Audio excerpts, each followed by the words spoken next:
My boyfriend came home, and we had his best friend who helped me fix the faucet. He hit him, threw some stuff, and left. What happened next is just a nightmare. Enjoy listening. It started with a leak. Not some huge, dramatic flood that wrecked the apartment or required emergency evacuation. Just a slow, persistent drip under the sink. Barely noticeable at first. A soft, rhythmic tapping on the tile floor that only grew more irritating once I realized it wasn't going to stop. I'd noticed it in the morning. I was brushing my teeth and heard something odd in the kitchen. I thought maybe I left the faucet slightly open, but when I checked, everything seemed in place. Then I opened a cabinet under the sink and saw the thin line of water trickling from a pipe, not gushing, just enough to form a small puddle by the back wall. Den. I called out, even though I knew he'd already left for work. I tried calling him anyway, hoping maybe he'd pick up or text back. I wasn't panicking, just annoyed. It had been a long week, and I was supposed to finally relax that evening. Light some candles, maybe read, maybe cook something that wasn't microwavable. I called him once, then twice, then again. Nothing. No answer. No message. Not even a can't talk now. So I did what I thought was reasonable. I called Eric, his best friend, the one who always helped everyone, the one who lived 4 blocks away and had fixed the leaky bathroom faucet 2 years ago when Den was out of town. Eric picked up right away. "You good?" he asked, sounding half asleep. "I've got a leak under my sink. It's not urgent, but it's getting worse and Den's not answering. You want me to swing by?" "If you could," I said. "I hate asking, but—" "Say no more. I'll be there in 10. He showed up in 6. T-shirt, toolbox, half smile. I was still in my hoodie and joggers, hair tied up, no makeup. I didn't even offer coffee. I just pointed at the sink, and he got to work. We didn't talk much while he tinkered. I just stood there and watched him tighten and test and twist, grateful that someone was taking care of it. He fixed it in 15 minutes. No drama. Just a small part that had loosened. He tightened everything and wiped the floor clean like he'd done 100 times before. "Done," he said. "You're a lifesaver." "You're just lucky Den has me," he joked. We both laughed. I felt like I owed him something more than a thank you, so I asked if he'd eaten. He hadn't. I told him I had lasagna in the oven. He said sure. We sat down. It wasn't a date. It wasn't weird. Just 2 people sharing a meal after solving a small problem. We talk about work, TV shows, stupid news stories. Nothing deep. He helped me wash the dishes, even though I told him not to. Then he stood up, thanked me for dinner, and headed to the door. He opened it, and there stood Den. I'll never forget the look on his face. Confused, then calculating, then furious. It all happened in 2 seconds. He glanced at Eric, then at me, then back at Eric, and something snapped. No questions, no hesitation, just rage. "What the hell is this?" he barked. "Den, it's not what?" He didn't let me finish. He pushed Eric. Hard. Eric stumbled back. Stunned. "You think I wouldn't find out? You think I'm stupid?" Den's voice was sharp, shaking. "Den, stop it." I tried to get between them. "It's not what it looks like. You expect me to believe this crap? Him? In my house." Eric raised his hands. "Man, relax. She called me about a leak. Don't talk to me." Den snapped. "Get out." Eric looked at me, helpless, then nodded. "I'm going." I watched him walk out, still shocked by how fast everything had gone wrong. Den didn't say a word to me. He stormed into the bedroom, grabbed a duffel bag, shoved a few things inside, and walked out. "Den!" I yelled. "Stop. Talk to me." But he didn't. He slammed the door. And then he was gone. Just like that. And somehow, I knew it wasn't just about the leak. It wasn't just about seeing Eric at our kitchen table. This had been building for a while. Small cracks. Quiet doubts. Whispers he never said out loud. Jealousy that festered in the corners of our life. He'd always been a little paranoid, a little possessive, but never like this. I stood in the empty apartment. shaking. I called him. No answer. I texted. Nothing. I wrote him long messages. Explained everything in detail. Begged him to listen. Silence. I called his parents. Nothing. By nightfall, I was sitting on the couch, reading old texts, wondering how 3 years of life could disappear in one angry minute. Eric texted me that night, just to say he was sorry, that he hoped Den would come around, that maybe once the dust settled, we'd all laugh about it. But I wasn't laughing. I wasn't even angry. I was just tired. So tired. Not just of Den's insecurities, but of always having to prove I was innocent of things I never even thought of doing. The days after Den left blurred into one another, like smudged ink on damp paper. At first, I kept expecting the sound of keys in the door, a message, a knock, anything, but the apartment stayed quiet, and my phone stayed dry. Each minute of silence pressed heavier against my chest. I tried everything. I messaged his friends. I messaged his mother. I even messaged his old co-worker, the one he used to complain about endlessly. No one replied. Or maybe they were told not to. Either way, I got the message. He didn't want to hear from me. The worst part wasn't the guilt. It was a confusion. I replayed every second of that day. Every word. Every glance. I even checked the kitchen cam footage from the security app we'd installed months ago and never used, just to prove to myself I wasn't crazy. He'd seen me handing Eric a plate. That was it. A dinner plate. No hand-holding. No secret glances. No doorway kisses. Just a pipe fixed, some lasagna, and then chaos. But knowing that didn't help.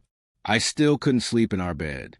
His pillow still smelled like his shampoo, and the dent his body made on the side of the mattress felt like a crater I kept falling into. So I started sleeping on the couch. First for a night, then 2, then a week. Eric checked in a few times, always politely, never pushing. After a while, I stopped responding, not because I blamed him, but because everything around me had become a reminder.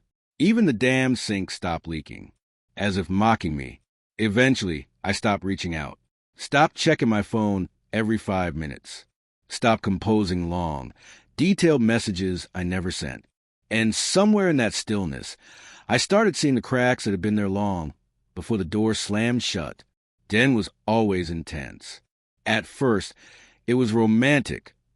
The way he wanted to know everything about me, where I was, who I was with, what time I got home. It felt like attention, like care. But after a while, it became something else. He didn't like when I went out without him. He didn't like when I didn't reply immediately. He didn't like my old photos with guy friends still on social media. He didn't like that my coworker laughed at my jokes. He didn't hit me. He didn't yell often. But he had this way of making me feel guilty, like I'd done something wrong just by existing in a world he couldn't control. I used to call it jealousy. Now I called it what it really was. Insecurity weaponized into manipulation. But I stayed because love is complicated. And leaving someone for being too intense sounds like something people scoff at, like it's not real. Now I knew better. 3 weeks after he left, I threw away his toothbrush, then his razor, then the hoodie he always left on the back of the chair. I boxed up the rest and put in storage. I didn't donate it. I wasn't there yet. I started walking more, not to go anywhere, just to move, to be around noise, life, anything but the humming silence of the apartment. And during one of those walks, 4 months after Den vanished, I met Ryan. He was sitting on a bench outside a used bookstore, scrolling through a dog adoption app. I only noticed because he was laughing out loud, that kind of real, belly laugh that's too rare these days. I smiled without meaning to, and he caught me. "You ever try to pick a dog based on one photo?" he asked. I swear some of these look like mug shots. That's how it started. He didn't ask for my number right away. He didn't say anything flirty. We just talked about dogs, about books, about how awful small talk was, and how much better this kind of accidental conversation felt. We ended up grabbing coffee, then doing it again 2 days later. Then 3 days after that, we saw a movie together. It wasn't a whirlwind. It wasn't cinematic. It was slow, easy, like finding the volume dial after months of static and finally turning it down. I didn't tell him about Den right away. I didn't want to carry that into something new. But eventually I had to. It was a part of me whether I liked it or not. So I told him everything. He listened, really listened. And then he said something I'll never forget. Some people get angry when they don't understand. That doesn't make it your job to make them understand. We kept seeing each other. Then we moved in together. Then, without much planning or fuss, we got married. And not long after, I found out I was pregnant. That's when the last layer of Den's presence started to peel away. Until the letter. Until the knock on the door. Until the flowers I didn't want and the eyes I didn't miss. And now, a year later, I was sitting on a different couch, in a different apartment, in a different life, with a baby monitor softly glowing beside me, and I was being asked again to explain myself to a man who never gave me the chance the first time. But this time, I didn't need to explain anything, because I had nothing to prove anymore. Not in a dramatic, not cinematic sense. No big tears and rain, no grand breakdowns. Just a dull, gray quiet of being ghosted by the person you shared your life with. Den was gone. Gone like he'd never existed. No messages. No calls. No cryptic social media posts. He deleted our photos, removed me from his contacts, and unfollowed anyone we both knew. Like scrubbing me out of his life would undo the last 3 years. I tried. God, I tried. I wrote long messages, explaining every second of what happened that day. How Eric only stopped by to fix a leak. How I offered him dinner because it was a polite thing to do. How nothing ever happened. But none of it mattered. My words were just data now. Unread. Unanswered. His parents wouldn't return my calls. His sister saw my name on her screen and hit decline. I was radioactive, untouchable.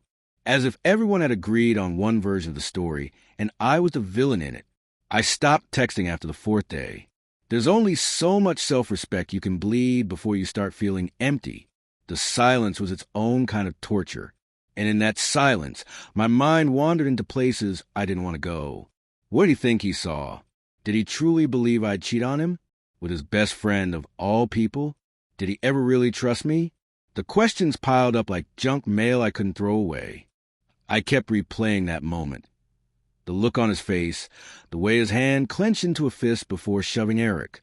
The finality of that slammed door. I couldn't sleep. Couldn't eat. My stomach was a mess of knots and nerves. I'd never been one of those people who wallowed in heartbreak. But this wasn't just a breakup. This was exile. By the end of the week, I stopped trying. I stopped explaining. I stopped defending myself to people who didn't care to understand. That's when I made the decision. If he wasn't going to listen, then I had to live like he was gone for good. I cleaned the apartment, top to bottom, tossed his toothbrush, his hoodie, the cologne he always wore. I boxed up his things and left the box by the door. I didn't know if he'd ever come for it. But I couldn't keep staring at reminders of a man who couldn't bother to ask me the truth. Eric checked in a few times. Just small messages. Nothing heavy. He never brought up the fight. Never asked how I was holding up. I think he was afraid he might push me away, too. I appreciated the space, the kindness. And yet, I also started to resent it. Because deep down, I didn't just want Den to believe me. I wanted him to regret not believing me. I wanted him to realize how he threw away everything, without even a conversation. I wanted him to feel the weight of that choice. 2 weeks after the fallout, I went to a coffee shop I used to love before life turned into this mess. I sat near the window, headphones in, journal open, trying to put words to what I was feeling. Not for Denver. Not for anyone else. Just for me. That's when I saw the envelope. It had been slipped under my door earlier that morning. No name. No return address. Just my first name, in handwriting that I recognized instantly. Den's. Inside, there were 2 lines scribbled on a folded piece of paper. You didn't even fight for us. Guess it says everything. I stared at it for a long time. Then I crumpled it and tossed it into the trash. Not because it didn't hurt, but because I had already fought. He just refused to hear it. And maybe that said everything too. By the 3rd week, The fog started to lift, not all at once, but in pieces. It came in the form of small victories. I cooked a real meal for myself, even if I didn't finish it. I went outside without sunglasses. I stopped checking my phone every 10 minutes. Healing, it turns out, doesn't look like a straight road. It's more like broken glass you learn to walk across without bleeding every time. Then came the message. Not from Denver. From Eric. I saw him. He asked about you. That was it. No details. No emojis. Just a breadcrumb. I stared at the screen for a long time before typing back. And he's a mess, but he's not ready to admit it. Of course he wasn't. Den was always like that. Pride first, logic second. Apologizing would mean acknowledging that maybe, just maybe, he acted out of fear instead of fact. I didn't reply. I couldn't. Not yet. The next day, there was a knock at my door. Not Den. His mother. I hadn't seen her in over a month. Not since she refused to pick up my calls. But there she was, standing in my doorway, holding a small plant in a ceramic pot. I opened the door slowly. "Hi," she said. Her voice was softer than I remembered. "Can I come in?" I hesitated, but I nodded. We sat in the kitchen, where nothing had changed, but everything felt different. "I came to say I'm sorry," she began. "I didn't believe you. I didn't even listen." I said nothing, just stared at the steam rising from her untouched tea. Den told us she cheated. He was furious. And honestly, it was easier to believe him than to ask questions. I thought I knew who you were, but I didn't give you a chance. I finally looked at her, and now her eyes shimmered. Now I know better. I didn't ask her how. I didn't need to. Sometimes people realize the truth in silence, when the noise of their own rage finally dies down and all that's left is the echo of what really happened. "He wants to talk to you," she said. I shook my head. "No, I think he's afraid." "So was I said, and I still showed up. I called. I tried. He didn't." She nodded slowly, as if absorbing the full weight of those words. Then she stood and placed the plant on the counter. "I hope you'll at least think about it." I didn't answer. When she left, I looked at the plant again. It was something small, but well cared for, alive. Later that night, I got another text from Eric. He's outside. I looked through the blinds, and there he was, Den sitting in his car. Same jacket, same eyes, but a different man, smaller, less sure of himself. Just waiting. He didn't get out. He didn't knock. He just sat there, engine running, for 37 minutes. Then he left. 12 months had passed since Den walked out of my life, with a duffel bag slung over his shoulder and a head full of assumptions. A year since the silence. A year since I stopped trying to make him see the truth. And honestly, the first few months were hell. I went through every stage of grief, sometimes all in one day. I cried in the shower. I screamed into my pillow. I stared at my phone until my eyes blurred. I replayed our last conversation over and over, thinking maybe I'd missed something, some opportunity to say just the right thing and make him stop. But there was never a moment. He never gave me one. He'd made his decision. And slowly, painfully, I learned to live with it. I didn't date. I didn't go out. I threw myself into work and filled my days with tasks just to avoid thinking. I decluttered the apartment, took long walks, reorganized every drawer in the kitchen twice. I found comfort in routine and the quiet. It wasn't happiness, not at first, but it was peace. A kind of numb, stable peace that kept me moving forward. Eric texted a few times in the beginning, always apologetic, always respectful. He offered to come by, to help with anything I needed. I told him not to, not because I was angry, but because I didn't want any reminders.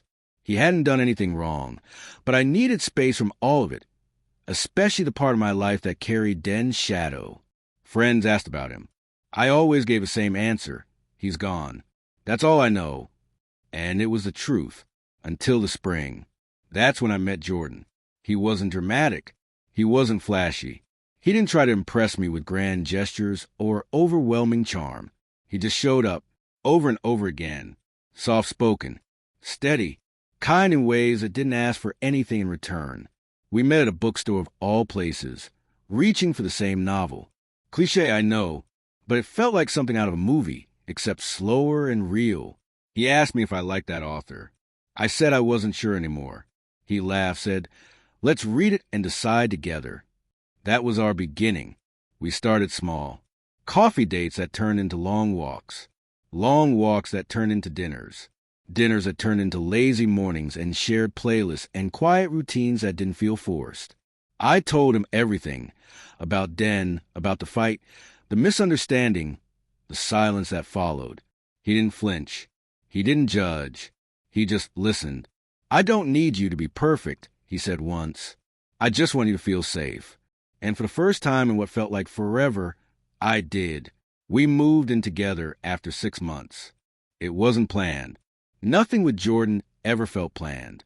It just felt right, like we were choosing each other every day, without pressure or performance. And when I found out I was pregnant, I didn't cry from fear or confusion. I cried because I was ready, because we were ready. Jordan proposed one evening while we were lying on the couch, half asleep, a movie playing in the background. He didn't kneel. He didn't pull out a ring in a champagne glass. He just looked over at me and said, "Let's make this forever." I said yes. It was that simple. So imagine my surprise when, a month after our daughter was born, I received a message request on my phone. Den. I stared at the screen like it was a ghost. My hand shook. My breath caught in my throat. "Hey." I spoke to Eric. He told me everything. "I'm so sorry. I didn't know.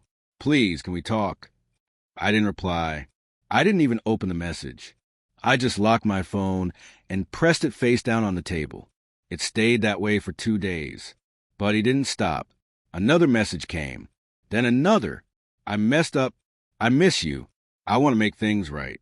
He hadn't changed. He still thought apologies could rewind time. That regret was enough to erase the damage done. When I finally responded, I kept it short. "I'm not angry. I'm just done. Please respect that." He didn't. 3 days later, he showed up at my door. Jordan was holding the baby when I answered the knock.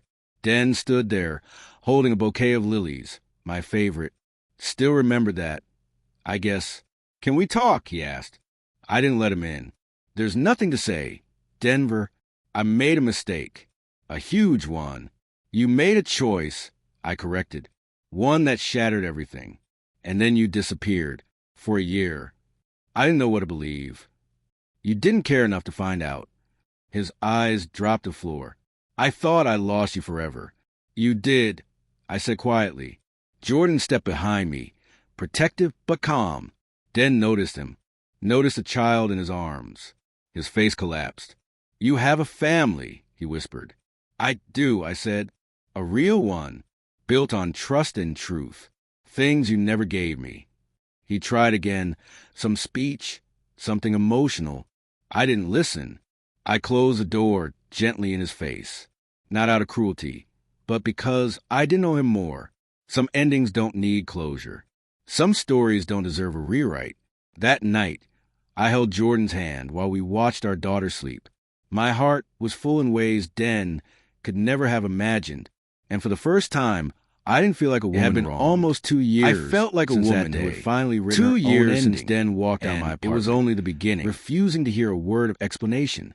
2 years since I stopped chasing closure and started building something new, something solid, something mine.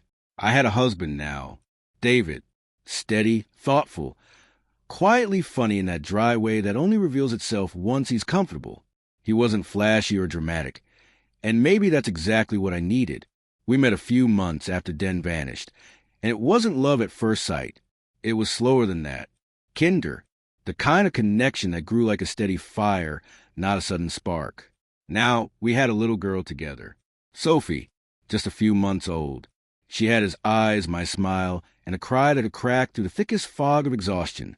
We were tired, sure, but we were happy. Really, truly happy. Until the message came. It was a Tuesday morning. I was on the couch in my pajama pants, nursing Sophie with one hand and scrolling through my phone with the other, try to find something mindless to watch while she drifted off again. That's when I saw it. A name I hadn't seen in so long, it almost didn't register at first. Den. No last name. Just Denver. Like a ghost from another life. The message was short. I talked to Eric. I know the truth now. I'm sorry. Can we talk? For a moment, I couldn't breathe. Eric. I hadn't seen or spoken to him in a long time. After that night, he tried to be a friend, to bridge the gap, to soften the blow, but when Den cut both of us off, I think it broke something in him, too. I'd always wondered what he told Den, if anything. Now I knew, and now Den wanted to talk. I stared at the message for a long time. Sophie had drifted off against my chest, soft breaths rising and falling. I gently moved her to the bassinet and stood up, pacing. Talk? About what? About the night he humiliated me in my own home? About the way he abandoned everything we built because of a single assumption? About the silence that followed, weeks, months, years of silence while I sat in that apartment wondering if I ever meant anything at all? My hand was shaking. I showed the message to David later that day. He read it quietly and handed the phone back without a word. Do you want to talk to him? He asked. No, I said quickly. Too quickly. Then softer, I don't even know what I'd say. David nodded. You don't owe him anything. But I could tell the message bothered him. Maybe not out of jealousy. David wasn't the jealous type, but because he understood what Den had once meant to me. And maybe, just maybe, he was worried that opening that door again, even just close it, might stir something better left buried. I didn't answer the message. I let it sit there unread. But every time I opened my phone, it stared back at me like an itch I couldn't scratch. 3 days later, there was another one. I don't want to cause problems. I just need to say what I couldn't before. Please. There was no anger in it. No pressure. Just regret. And that was the part that got under my skin. Not the fact that he reached out, but that part of me, deep, stubborn, foolish, still wanted to believe he had finally understood what he'd done. That part of me still craved closure, even if I convinced myself otherwise. But what would closure even look like? He couldn't undo the pain. He couldn't give me back the years I spent trying to be heard by someone who never really listened. He couldn't erase the memory of that night, the slam of the door, the silence that followed like a punishment for something I never did. Still, I thought about it. I even wrote a reply once. Just a draft. Den, I appreciate the apology, but I've moved on. I have a family now. I'm happy, and I hope you find peace too. I deleted it before I hit send, because part of me knew that no message would ever say enough, and nothing he could write would ever change what had already happened. He tried one more time. A week later. I'll leave you alone after this. I just want to say I'm sorry. I believed something that wasn't true. I've lived with that mistake every day. You didn't deserve that. And that was it. No guilt trip. No plea. Just a message that felt more like a confession than anything else. I didn't respond. Instead, I closed the app and walked over to Sophie's crib. She looked up at me with those wide, curious eyes. Innocent. Unburdened. That was my life now. This moment. This home. This peace. Den was the past. A painful, unresolved past. But a past nonetheless. And I wasn't going back. I thought that would be the end of it. No more messages.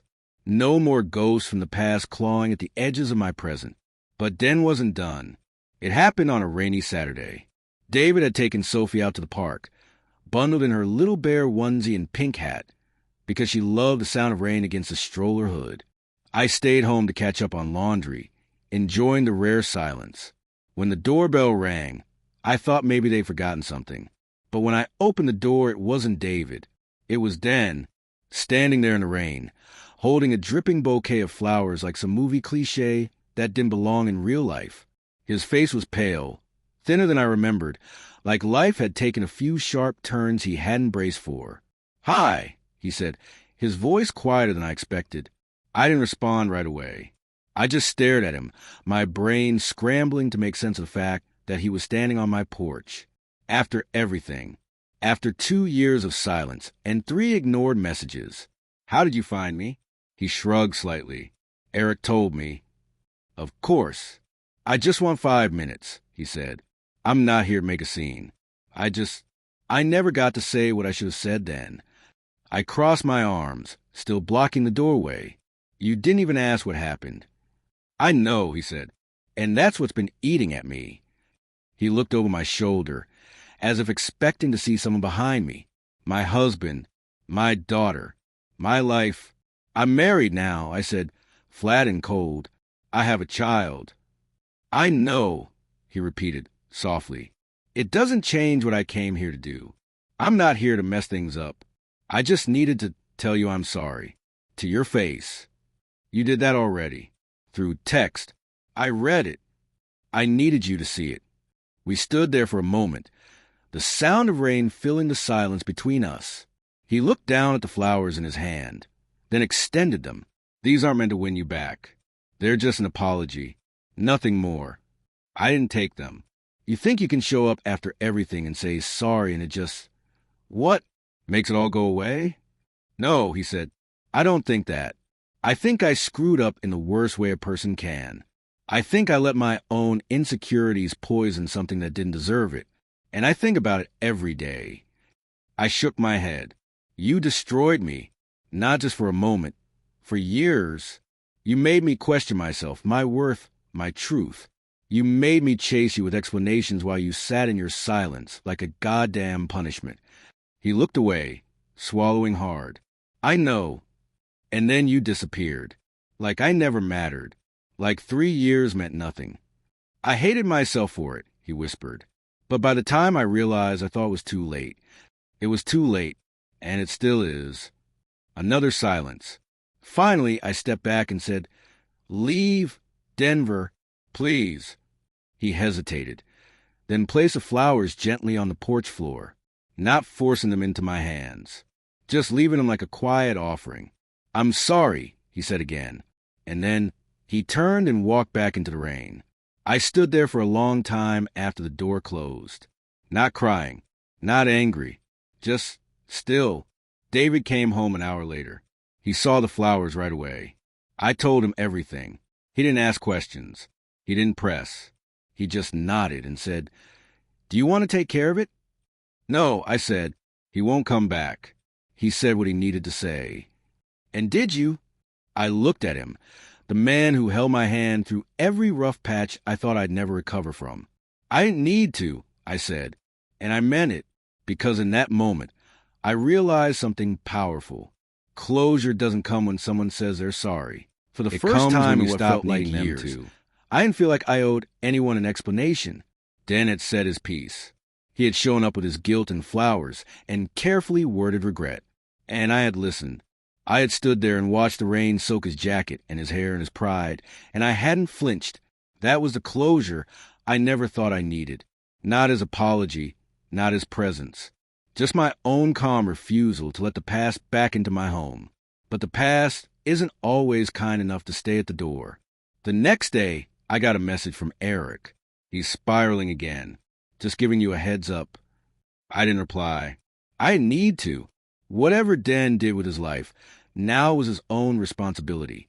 I wasn't going to clean up the mess he made years ago, and I certainly wasn't going to help him sweep it under a rug, just because he suddenly realized how much damage he'd done. David noticed I was quiet over breakfast. Still thinking about it?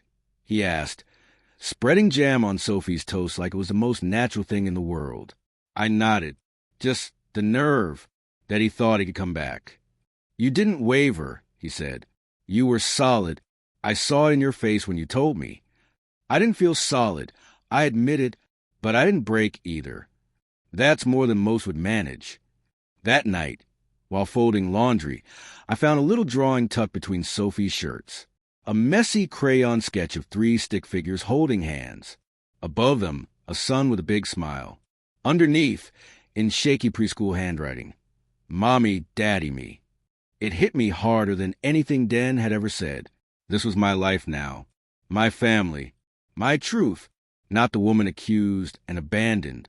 Not the story someone else had written about me out of fear and jealousy. But the one I'd built, stitch by stitch, after the storm. The next morning, I took the flowers Dan had left and tossed them into the trash. They were already wilting, drooping under their own weight. I didn't even flinch. But what I didn't expect was the letter, tucked under my windshield wiper, folded in half, no envelope, just one page. You were always too good for me. I see that now. I just wish I had seen it when it mattered. I won't bother you again. I promise. D. I stood there in the driveway for a few seconds, letter in hand, morning chills settling into my skin. I believed him this time. He wouldn't come back, because there was nothing left to come back to. And for the first time, I didn't feel relief or sadness or even satisfaction. I just felt free. When I walked back inside, David looked up from his laptop. All good. All gone, I said. And it was not because I'd yelled or slammed the door, not because I got the final word or delivered some perfect monologue, but because I simply chose peace. And no apology in the world can compete with that. It's strange how fast normal returns. Not the old normal, not the version of life that came before Den, or even during him, but a new rhythm, a gentler, cleaner one without second-guessing every message or tone, without walking on eggshells or trying to read the temperature of the room before saying a single word. After Den's letter, he truly disappeared. No more texts, no more calls, no more flowers or letters, and no more showing up at my door like a ghost from a past I didn't summon. I didn't realize how much of my mind he still occupied until he was finally gone from it. David, and I didn't talk much about it after that. He knew I needed space, not a lecture or praise. He had been supportive, never possessive, always patient. And in the quiet of our home, I realized just how much I'd needed someone like him all along. He was the kind of man who remembered how I took my tea, who folded towels the way I liked without being asked. The kind of man who didn't raise his voice when upset, who believed in solving problems, not escalating them. And Sophie adored him. Every morning she ran to him before me, even on weekends, dragging her stuffed bunny behind her and climbing into his lap like it had always been his. Sometimes I'd watch them from the hallway, unseen, as he whispered stories to her or braided her messy curls with the patience of a saint. And I'd think, this is what love looks like when it's safe. But healing doesn't mean forgetting. It doesn't mean pretending the past didn't leave bruises. Some nights, when the house was still and the only sound was a dishwasher humming in the kitchen, I'd lie in bed remembering, not because I missed Dan, but because I wanted to understand why I stayed so long with someone who didn't trust me enough to listen, why I believed that loyalty would eventually be enough to calm his fears, why I let myself be punished for things I never did. I think the answer is simpler than I expected. I loved him, flawed, wounded, reckless. I love him, and I thought that if I just proved myself over and over, eventually he'd love me in return without suspicion. But some people don't know what to do with love that doesn't hurt. Dan expected betrayal everywhere he looked. He couldn't comprehend that not everyone lies, that not every man is out to steal his place, that sometimes a leak is just a leak, and a friend helping is just a friend. One evening, months after his last letter, I ran into Eric by accident. I was at the grocery store, picking up juice boxes and gluten-free crackers, when I saw him in the frozen section. We made eye contact, and he gave me a small smile, uncertain. I walked over. "Hey," I said softly. He looked surprised, then relieved. "Hey." We stood there for a beat, both remembering that awful day, the lasagna, the slammed door, the accusations. "I'm really sorry," he said first. "I shouldn't have come that day." I shook my head. "You didn't do anything wrong. You were being a good friend. It's not your fault Den couldn't see that." He nodded slowly, then looked down. "He's not doing great. He quit his job a few weeks ago. Said he can't stay in the city anymore. That might be the best thing for him. Maybe, but I think he's still holding on to something that never existed." I didn't respond to that, just gave him a soft smile and wished him well. As I walked away, I realized I felt something close to pity, but not regret. Den was living in a version of the past that only existed in his own imagination. I had moved on, not because I forced myself to, but because peace is louder than pain when you finally hear it. That weekend, we took a family trip to the coast. Sophie had been begging to see the ocean since spring, and the weather was perfect. Warm sun, no clouds, and waves that roar like old friends welcoming us back. We built sandcastles, ate greasy fries, watched seagulls fight over breadcrumbs. At one point, Sophie turned to David and said, "I'm glad you're my daddy." He didn't cry, but I saw the way he blinked hard and pulled her into his arms. "I'm glad to, sweetheart," he whispered. And that was it. The chapter that Den closed so violently had finally turned its last page, and the story we were writing now, it wasn't one born from survival. It was one written in hope, in trust, in morning sunlight and lasagna that didn't end in screaming. Den never really knew what he had, but I did, and I wasn't about to let it go. There's a moment, somewhere between the past and the present, where you stop wondering why something happened and you start accepting that it happened. That moment came for me one Saturday morning, just as the sun broke through the blinds and painted gold across the living room floor. I was sitting on the couch, coffee in hand, watching Sophie color in a workbook. David was still asleep upstairs. The house was quiet, and for once, so was my mind. It hit me in a way I didn't expect. I wasn't waiting for Den to come back anymore. I wasn't hoping for an apology or a grand gesture, or even an explanation that would make the past make sense. I wasn't angry or hurt or even numb. I was free. It sounds simple, but it isn't. Letting go of someone you gave years to isn't easy. Letting go of the version of yourself that thought you were the problem takes time.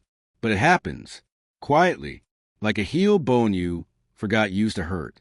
The truth is, Den and I were never meant to last. We were built on the illusion that love alone was enough to sustain a relationship, that if I was loyal enough, kind enough, patient enough, it would fix what was broken in him. But love doesn't fix insecurity. It doesn't erase paranoia. It doesn't make someone listen who's convinced they already know the truth. And it certainly doesn't survive when one person is constantly being put on trial. There's still echoes sometimes, triggers, a pause too long in a conversation, a glance at my phone from across the table, a missed call that goes unanswered. And for a split second, I feel again the anxiety, the guilt, the need to explain myself before I've done anything wrong. But then I remember I'm not living in that story anymore. David trusts me, and I trust him, not just because we say it, but because we show it every single day. Den's last message had been nearly a year ago. A simple sentence. Just 6 words. "I hope you're happy without me." And the truth? I am. Not because he left, but because I stopped trying to make someone love me the right way when they were determined to love me the wrong way. I still have the letters he sent me. Not because I reread them, but because they remind me of a line I promised never to cross again. A line between a life where I had to prove my worth every day and the one I live now, where my worth is never in question. That afternoon, we took a walk in the park. The air smelled like spring. Sophie ran ahead chasing pigeons, her laugh bright and full. David reached for my hand, just held it. No questions, no doubts, just us. And I smiled, because the only thing better than surviving a storm is realizing you're finally safe after it's passed. This was the line between then and now, and I was never going back.